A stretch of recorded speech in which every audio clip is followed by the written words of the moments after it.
मतलब वीर सावरकर को गाली देना, वीर सावरकर वो था जिसने उस देश के लिए एक नहीं 2 लाइफ टाइम से टर्म सहे। Oh shit! इतिहास के अंदर मैं किसी नेता का नाम नहीं लेता, कोई नेता बना दीजिए जो अंडा आकार की जेल में रहता हो। तकलीफ हुआ है बेचारे को। बोल बोल। नैनी जेल में पंडित नेहरू जरूर रहे, लेकिन उनके पास कई सारी सुविधाएं थी वहां पर। एक गांड पे रैप्टा मारा ना। और अभी तो रुको। अमीर जी, पहले जिसके वीर सावरकर का आप कसीदे पढ़ रहे थे, हम उसको वीर मानते ही नहीं। यही नहीं, अभी और सुनिए। जिस समय सावरकर उस जेल में थे, बहुत सारे लोग उस जेल में लड़ते हुए शहीद हो चुके थे।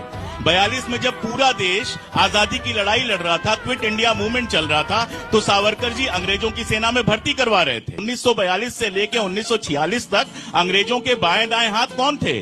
बाएं हाथ थे जिन्ना और दाएं हाथ थे सावरकर।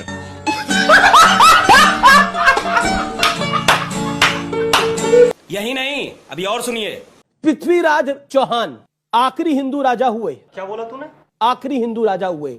इसे पार्टी की मीटिंग समझ के फंस गया। उनका वर्णन तो आधे चैप्टर में कर दिया जाता है, लेकिन औरंगजेब, बाबर, खिलजी, इनकी कहानी तो कई किताबों में बताई जाती है। ऐसा क्यों? अभी बता दे भाई, अभी बता दे। पहले इतिहासकार लिखते थे, अब नेता लिख रहे हैं।